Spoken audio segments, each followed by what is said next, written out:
Hello and welcome to Vox Markets. And I am delighted to be joined today by Scott Evans from London Business School, who is part of the team behind the annual Numis Smaller Company and other indices. How are you doing, Scott?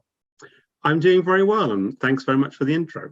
No, not at all. This is a really fascinating piece of research. Happens every year, and it's particularly relevant, pertinent this year, given the awful year that we have had on the markets, and particularly at the smaller companies' end. So you're going to talk us through the findings of your research this year, and perhaps end on a positive note, because whilst we've had a horrible year, there are some glimmers of hope in the data. So Scott, over to you. Perhaps start by introducing the indices. Okay, well, thanks very much for that. What I thought I would do is give you a little bit of background to the Numis indices, a quick overview of the annual review, which we've just published, and then pick out some of the more interesting highlights. And as you already pointed out, it wasn't a great year, especially for small mid-cap investors, but there were definitely some positives. And I'm hoping I can end on a positive message as well. So it's not all going to be doom and gloom, because we do look backwards, myself and my team, but there's some positives looking backwards to take forwards, if you know what I mean. Absolutely. Right. In terms of the Numis indices, just to give you a bit of background, these were launched in 1987, consisted actually just of the Smaller Companies Index, which we refer to today as the NSCI. At the time, the index sponsor was Hawke Yvette, which was later owned by ABN AMRO, then RBS, and now Jefferies. And it was known as the Hawke Yvette Smaller Companies Index. Numis became the sponsor, and a very good sponsor, I have to highlight, in 2013. And under their auspices, we have actually launched a whole range of indices covering the whole of the UK equity market. But I'm going to focus more on the small cap index today, because I think that is really where the history lies and where we have a lot of interesting things to say. And I would hope, I think, in terms of listeners, that would be where we would get the most interest. So when the small cap index was launched back in 1987, just as a reminder for those of you who were around then, FTSE hadn't launched the small cap index. There was no available benchmark for small cap investors. And you think, well, who cares about that? What's the relevance for your listeners to that? Well, there's an interest. Obviously, when you're investing in small caps, you want to know if you're under or outperforming the benchmark, especially if you're invested in funds. It's very, very important to know whether the fund manager is beating or not beating the relevant benchmark. But actually, there was a more relevant issue, and I think it is as relevant today as it was then. It was really what the interest was how had small caps, particularly in the UK, done over the longer term compared to investing in large caps. There'd been a lot of work already in the US, and it looked at the size premium and shown that using very long run data that small caps had been, on average, a much better investment than larger caps, and actually much better than many other asset classes as well. So when the small cap index was launched, it was unique because we calculated, my colleagues, who I wasn't there at the time actually, calculated the history back to 1955. And so when it was launched, we were able to show, and this is a bit of a spoiler alert for the very how I'm going to end, but it showed that small caps had actually significantly outperformed over the longer term. They were one of the best asset classes, and there was a very positive small cap premium. Funny enough, in the 10 years after the index was launched, small caps massively underperformed. So just as we found this huge positive premium from small cap investing, it turned the other way. But as I will end, things have moved on since then. Just very, very quickly, as you already highlighted, every year, myself and my colleague, Professor Paul Marsh of London Business School, published the annual review. And it's a compendium of just everything you wanted to know and ask about the UK equity market, but were too afraid to ask. I mean, there's so much detail. It's a nerd's paradise. So I'm not really going to spend my time going through all the different charts and turn this into an episode of The Fall and Rise of Reginald Perrin, as we've discussed. But what I'm going to try and do is just give you a very, very quick overview of last year, and then pick out some of the, I think, more interesting highlights. So firstly, as we know, last year was not a good year for small caps. We look at throughout the book, we look at all the sectors, we look at the industries, we look at the style. Style investment is a big part of our work. But last year, just in summary, it was the year of the mega caps, massively outperformed the small caps. It was also a year in which it was very much about industry and sector. It was about energy, basic materials, and healthcare. And within those, it was big oil, big mining, big pharma, and just about everything else did badly. And I think if last year you didn't have a great year in investing in equities, you can take some solace by the fact that the Numis All Share, and by the way, the Numis All Share is a proper all share index because it covers every single company listed on the UK, on the London stock market. That includes AIM as well. So it's about 1,700 companies compared to the FTSE All Share, which is 600. Anyway, of those 1,700 plus companies, 76% generated a negative return last year. So it was only the largest and only a small amount of the market actually generated a positive return. So don't feel so bad if you pick some of the losers like I did. Yeah, likewise. Oh, I had some mega caps as well. Yes, well, it was a year of mega caps, and I'll come on to that in a bit more. Given that AstraZeneca is now worth 176 billion, which is almost twice the total market cap of AIM, you can just see how big the big have become.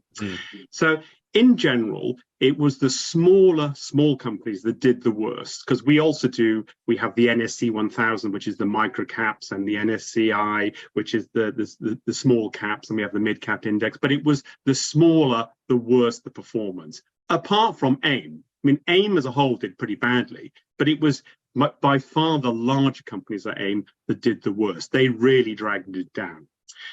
One of the things which happened with all the performance last year, and it's very relevant to what I'm going to come on to, and I've just mentioned it already, it's about the massive consolidation. The larger stocks got larger with the likes of Astra and BP and Shell. Now, the top 10 stocks of the market, and that's out of the 1,750 or so companies, the top 10 account for 40% of the total capitalization of the market. So it is very much a highly consolidated market given what's happened. So large caps did generate a positive return last year.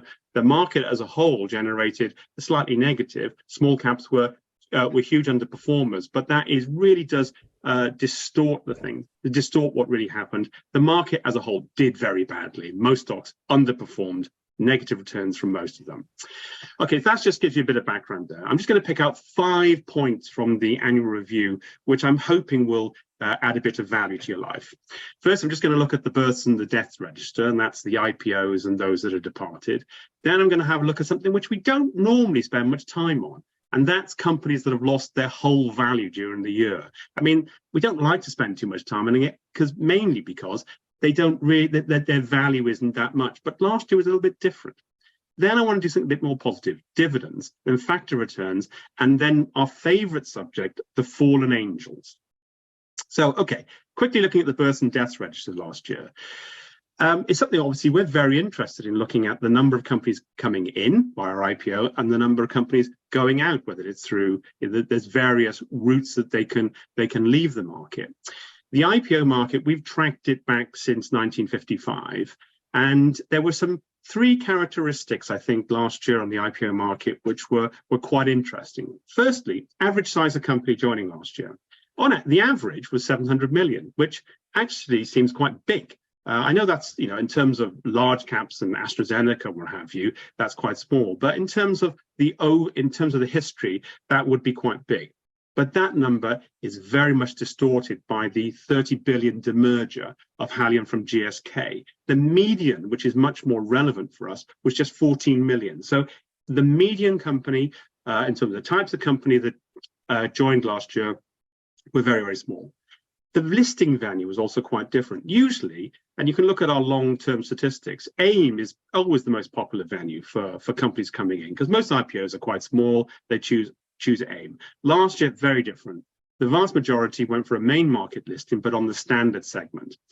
And as a reason for highlighting that is I'm not making a judgment about whether standard is good or AIM is bad or whatever, nothing like that whatsoever. It's just that any companies that join via standard listing aren't eligible for access to or entry to any of the FTSE indices. So they'll never turn up in the FTSE small cap, FTSE 250, FTSE large cap, or FTSE 100, or any of the FTSE sector indices, which is a shame because they're there, but they're never accounted for. We do include them in the Numis indices, but it depends on their nationality tests. And what we mean by that is not us being xenophobic. It's exactly the same with FTSE. To enter into the UK indices, they need to pass that they are a UK company. It doesn't mean trading in the UK, but it needs to be their main venue. But we do include them. But it was very different last year. Nearly the vast majority of the total of 47 IPOs that there were. That's one statistic. That's the only statistic I'm going to use. 47 IPOs last year. I think the vast majority of those were, I think 31 were standard listed. The other thing which was quite peculiar about last year, and it is very relevant, I think, for investors, is that most of the companies were what we call cash shells or special purpose acquisition companies, or SPACs. These are not trading companies. We don't know what they do. They might acquire something, they may not. So it was quite a weird year for IPOs. The birth register was an odd one. We had very small, we had mainly standard listed SPACs come into the market, and we didn't have the usual influx of interesting companies. We did have some, but not that many. Now, I'm going to quickly run through those companies that lost their entire value. I don't like to dwell on this because it's a bit Schadenfreude, but usually there'll be a number of companies that go bust during the year and they lose all their value. We don't really care about them because if you're in shareholders, it's a real shame, obviously, but most of them started the year were tiny, and the overall impact on the market is minuscule. 12 companies became valueless last year. That's really historically quite low. I mean, the average over time, I think going back to 1955 or maybe 87 actually, would be around about 24. So half the average. But the total cumulative value of all those companies was actually 11 billion. And that's a big number to have completely wiped out during the year. A lot of that actually was as a result of Evraz and some of the other Russian listed stocks that had to be delisted with a zero value because of sanctions. But there were other companies like Made.com, Jules, 4D Pharma, all of which I think were above 100 million, Made about 500 million. So there were some substantial companies that lost all their value. And that has an impact in terms of what's the companies going in and actually the structure of the indices going forward. Right, so that's a negative. So I've been very negative so far. I've said small caps underperformed, huge consolidation of the market, the mega caps are the winners, everything else was the losers, and a number of companies lost all of their value and 11 billion was wiped out. Dividends. Now, if you're like me and you take more of a sort of a value and an income approach, especially an income approach, I like my dividends these days, then last year was actually a slightly more positive market, especially for small caps. We've been tracking dividend payments, and we track dividend payments very, very closely because they're a major component in the total return indices that we generate. But we also been tracking dividends since the pre and the post-COVID period. As you know, 2020 was the biggest one-year cut to dividend payments in the UK. I think it's by a country mile, it was the biggest, about 33% cut in 2020. And that's looking back to 1955 when our records began. This was followed by actually the biggest rebound. But when we were looking at this last year, there was still a long way to go in terms of getting dividend income back up to the pre-COVID levels.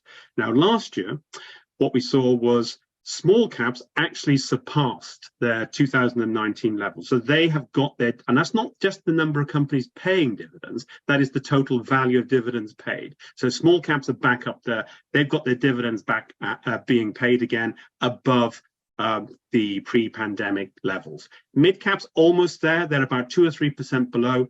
Large caps are still about 20% behind in terms of dividend payments relative to where they were in the pre-COVID level. They're getting there, but it's still taking a bit longer. So a positive outlook, or also a positive looking back on dividends, especially within small caps. The other thing which we make a big big issue of in the annual book, and something which we provide a lot of data on for the clients of the Numis indices, is what we call factor returns. And this is really about investment strategies, and it's something we've been tracking for a long time. And just to give you a background what I mean, we look at 5 different factors, and these are called momentum, value, low volatility, income, and size. And the reason for looking at this, people, I think implicitly, I think we all do, we all take a sort of a strategy in terms of what we invest in. You know, as I've already said, I am more value orientated, and implicitly in our strategies or our factors, if you're taking a value strategy, you're going negative on growth. So one is always the opposite of the other. Momentum, which has been a very interesting strategy over time, is really about you buy the winners, those companies going up, you buy them, and you sell those companies which are going down. So it's called a winners minus losers strategy. Other things like low volatility means that you're buying the low risk stocks, those that don't vary that much, compared to you go short the high volatility. So you're taking a low risk strategy if you're buying low vol. And income obviously is obvious, it's dividend payments. And size, we look at size within size indices. So for example, within the NSCI, the small cap index, we'll look at how did the smallest companies do relative to the rest of them. Last year was very interesting. Whereas the market as a whole, especially for small caps, did quite badly, the factor premiums or the excess returns you could have earned by investing in these different strategies was very, very positive indeed.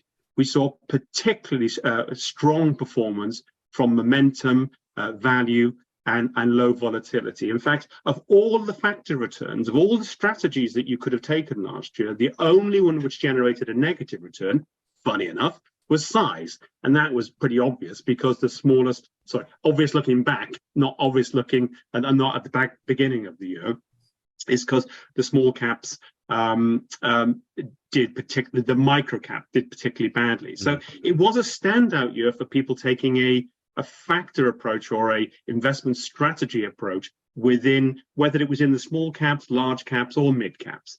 AIM was peculiar in that maybe it's just me, but when I think of AIM, I think of as a higher growth market, potentially higher risk, and I don't mean that in a negative way, just the risk and return. And that's what I would look at AIM. But last year, if you looked at the returns, the factor premiums within AIM, it wasn't high growth and high risk stocks that did well. By far, the standout performers were the low vol and the value stocks. They were the best performers with AIM last year. And just to note that value is always the opposite of growth. So if you take a value strategy, that means you're implicitly going short growth. So now, something I must point out, and I think you have to put your banner underneath me now, is to say that factored investing does not always generate positive returns. You know, we've looked at these things over the long term. We've gone back to the start of the indices 68 years ago. And this is really what academics and fund managers look at, is in terms of, do factor premiums, do they exist over the longer term? Because that's the important thing. From year to year, they can be massively different. 2020 was a very good example when all the factor premiums generated negative returns. So whatever strategy you took that we have, you'd have lost your money. But last year was very different. So factor premiums changed quite significantly from year to year. But over the longer term, and as we show in the annual review, momentum has been a really, really winning strategy, especially within small caps. And that means buying your winners, selling your losers. Over the long term, it has outperformed just about everything. And behind that has been value, although value investing over the last 10 years has been dreadful, and sort of small cap value investors have had a really tricky time, but that really has come back. And last year was a strong year for value investing. Now, the question becomes, is the market now about value, not growth? Well, we know technology had a particularly difficult period last year, but it has certainly come back as value. And longer term, I think this is always, people find this very surprising. If you look at the very long term for small cap investing, you've made a lot more money out of value than you have from growth, when you actually think it's going to be the other way around, in that it's all about growth investments. And I'm afraid it hasn't been. Now, the bit which I find very exciting, which that's because I'm a data nerd, is what we call the fallen angels. I think our listeners will find this bit exciting as well. Well, I hope so, because it's the nearest thing I'm going to make about a prediction. We don't make predictions, and we look at the past. We don't look at the future, because we know full well as soon as we predict something, it'll go completely the opposite way. So I tend to be a bit of a contraindicator. So I'll flag that now. But fallen angels, what are they? So we talked about every year we have to rebalance the indices, because we have to reshape them in terms of the companies would have left, companies will have joined because of there might be an IPO in the year, or they've become small enough to join if it's a size index. So, for example, every year companies fall down from the Numis large cap into the Numis mid cap, they fall from the Numis mid cap into the small cap. And that happens every year. And some companies go up, obviously, because they got too big to stay within the size index. So the companies which are falling down, in particular those which are falling into the small cap index, we refer to them as the fallen angels. You know, they've not come down out of choice. They've come down because their market capitalizations at the year end have fallen to a level which means they can no longer stay in the mid cap or large cap index.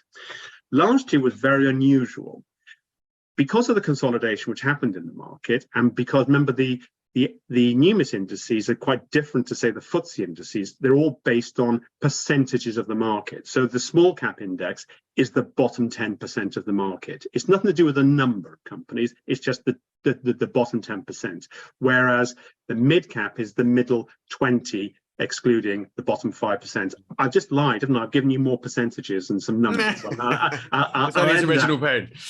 Yeah, back to Reginald Perrin and ice cream sales in Baden-Baden. So what's happened? Because of the consolidation of the market, we've had the highest proportion of companies or fallen angels falling into the Numis small cap index. In fact, 26% of the start year value of the NSCI is made up of companies which have fallen out of the other index into it. Now you think, yeah, okay, whatever, who cares? There are some real interesting implications of that. Firstly, the more sort of nerdy reason is that the fallen angels are last year's previous losers. And so they tend to be the companies that have underperformed. They're on lower PE multiples, tend to have higher dividend yields, and they change the structure and the dynamics of the index. And this partly explains why the start year PE of the small cap index is only on 8 times. The trailing multiple is 8 times. That compared to 17 times trailing multiple when we started this time last year. Similarly, the dividend yield is over 3.5%. That is at least 100 basis points higher than it was a year ago. That's not all due to the rebalancing and the fallen angels, but they do contribute. It is actually also because the rating of small caps has gone down a long way over the year. The other reason, which is of interest, and particularly to me, is that you've got to ask your question. What do you do with these fallen angels? Do you buy them? Is this time they've had a bad year? They've fallen out of the mid cap or whatever it is index, and they've come into the small cap index. Should we buy these? Give them a second chance. Well, we've given that we're obsessed with data and returns, we've looked at this over the very long term and said, right, on average, if you had bought these fallen angels, what was the impact on the overall index, the overall portfolio return? And we found that on average, it was negative. So on average, buying them actually had a negative impact on total returns. However, there's 2 standout years. That was 75 after the bear market in 73, 74, and 2009, obviously after the global financial crisis. Small caps in both those years, in the previous years, had significantly underperformed. It had terrible relative and absolute performance. They were followed by the 2 best years for the fallen angels, when they made a significant contribution to overall portfolio return. And so not buying them in those years would have been the wrong thing to do. So the question now becomes, we seem to have the same characteristics as those past 2 years. Are we buying, are we catching the falling knives? or are we buying the phoenix rising from the ashes? And I think that's the question. Is this are we on the cusp of the third time? Right, so that's the amount I'm going to give you in terms of prediction. I'm just going to end now on some of the longer term trends, and something which we are very obsessed with in our annual review is that, and also I can sum up on a positive note, especially for those people who are interested in investing in small caps. I mean, despite the short-term hiatus and setback last year, you'll still find that the long-term track record for investing in small caps stays very much intact. Since 55, when our index started, the annualized premium, so the amount that you've got from investing in small caps over large caps, is 3%. Okay, interestingly, that's the same number when we look at loads of the main markets around the world, the US, if we looked at Canada and the world market in terms of small caps. The small cap premium is between 3 and 4%. So it's interesting that the UK is very much there as well. It's been higher, it's been as high as 6, but 3%, or between 3 and 3.5% has been where it's been at for quite a long time. So that's the excess return from investing in small caps over large caps. I think the other thing which is very important, if you look at small cap investing over the very long term, and we look at things in a real adjusted for inflation, you find that the very small caps, the microcaps, have actually generated an annualized return of almost 11% since 1955. That compares to just 6% for large caps and 2% for government bonds. So good, very good long-term performance, both in nominal and in real terms. They've been the best performing of the asset classes that we look at, better than house prices, for example, much better than house prices. We find that it's only about as under 3% the annualized return from investing in houses since 1955. That's slightly cheeky because we're only talking about the house price. We're not talking about the income from a house. And the last thing I'm going to leave you on is that if you invested in microcaps and you put £1 into your microcap fund in 1955, and you were a very good person and you reinvested all your dividends, you didn't go and squander them like I do, you reinvested them back, you'd be sitting on £21,168 today. If you'd invested that same pound in large caps and you'd reinvested the dividends and not squandered them, you'd have £1,255 today. So there we go. Hopefully it gives you a positive message that small cap investment longer term has been a big outperformer. Last year was not great, but then we have badges. Absolutely. No, thank you for that insight. It's an absolutely fascinating study, and it's great to end on a positive message for small caps because, as we say, it's been a pretty horrendous year. I would have one question. So given that last year saw rising interest rates to combat inflation, obviously they impact highly rated growth shares, more acutely. If that environment persists, do those growth shares bounce back? I mean, is it a headwind that will continue this year, or is value, in your opinion, where we should still be looking, or has growth in fact even turned into value? The derating of a lot of growth shares actually makes them look more like value shares today. I think your last point is very relevant. Where does growth start and where does value end? And that's what's happened.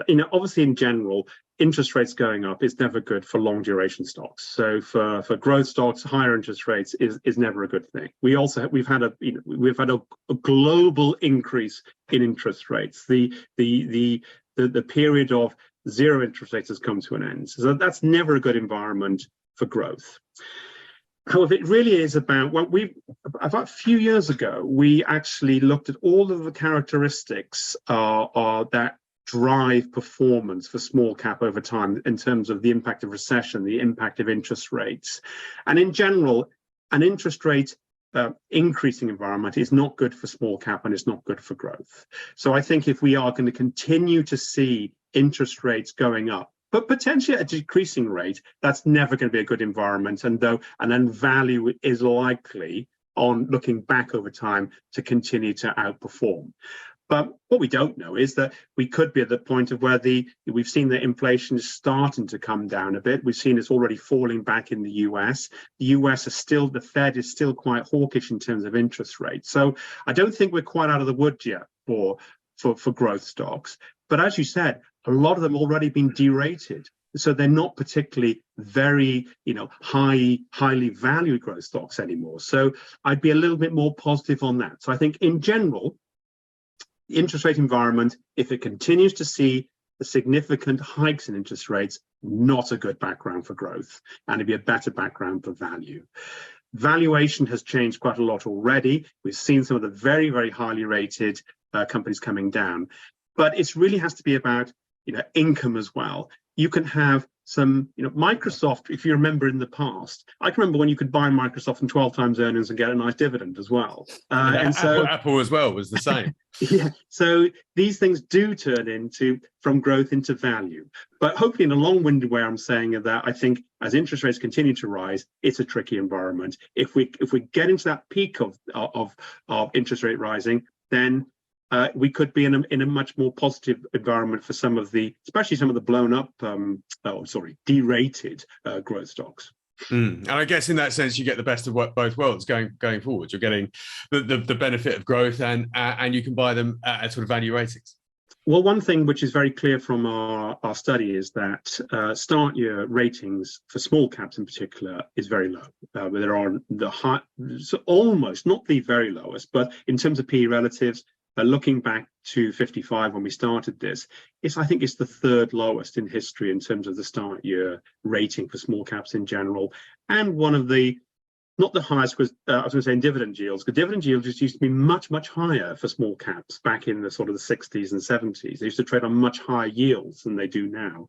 But it is getting back to a level where you think, well, that's a lot of income you're getting, and it's trading on a very little rating. No, it certainly sounds like a potentially happy hunting ground for those interested in small caps and the fund managers, small cap fund managers who I know pay very close attention to this study. Thank you again, Scott. It's been a real pleasure speaking to you. Pleasure. Thank you.